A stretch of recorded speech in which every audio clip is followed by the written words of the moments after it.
NEET প্রশ্নপত্র ফাঁসের প্রতিবাদে শুক্রবার বিক্ষোভ মিছিল এবং প্রতিবাদ সভা করল হরিচন্দ্রপুর 1 এবং 2 নম্বর ব্লক কংগ্রেস এবং যুব কংগ্রেস নেতৃত্বে। এদিন হরিচন্দ্রপুর শহরে একটি প্রতিবাদ মিছিল বেরোয়। শহরে বিভিন্ন রাস্তা পরিক্রমা করে মিছিলটি শহীদ মোড়ে পৌঁছায়। সেখানে অনুষ্ঠিত হয় প্রতিবাদ সভা।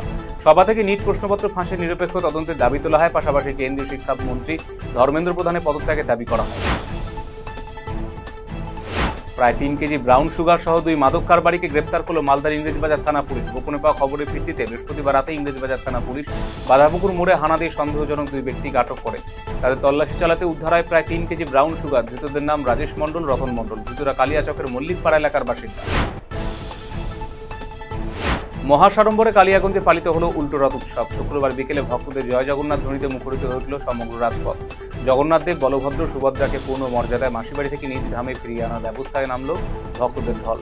কালিয়াগঞ্জে মিলনপাড়ায় জগন্নাথ রাম মন্দির অর্থাৎ মাসিবাড়ি থেকে এদিন বর্ণাঢ্য শোভাযাত্রার সূচনা হয়। ঐতিহ্যবাহী রথে চেপে 3 দেবদেবী পাড়ি দিলেন শহর পরিক্রমায়। উল্টো রথযাত্রা উপলক্ষে টুঙ্গিদিঘি, তিতপুকুর ইস্কন মন্দির এবং আলতাপুর করণদিঘি পিছলায় ভক্তদের ব্যাপক সমাগম লক্ষ্য করা গেল। শুক্রবার সকাল থেকে ধর্মীয় আচার অনুষ্ঠান, পুজো, নাম সংকীর্তন এবং ভজন কীর্তনের মধ্য দিয়ে দিনটির সূচনা হয়। বিকেলে সুসজ্জিত রথে ভগবান শ্রী জগন্নাথ, বলরাম এবং সুভদ্রাকে নিয়ে শোভাযাত্রা বের করা হয়। রথের দড়িতে টান দিতে অসংখ্য ভক্তবৃন্দ হাজির হয়েছিল রাস্তার দুপাশে।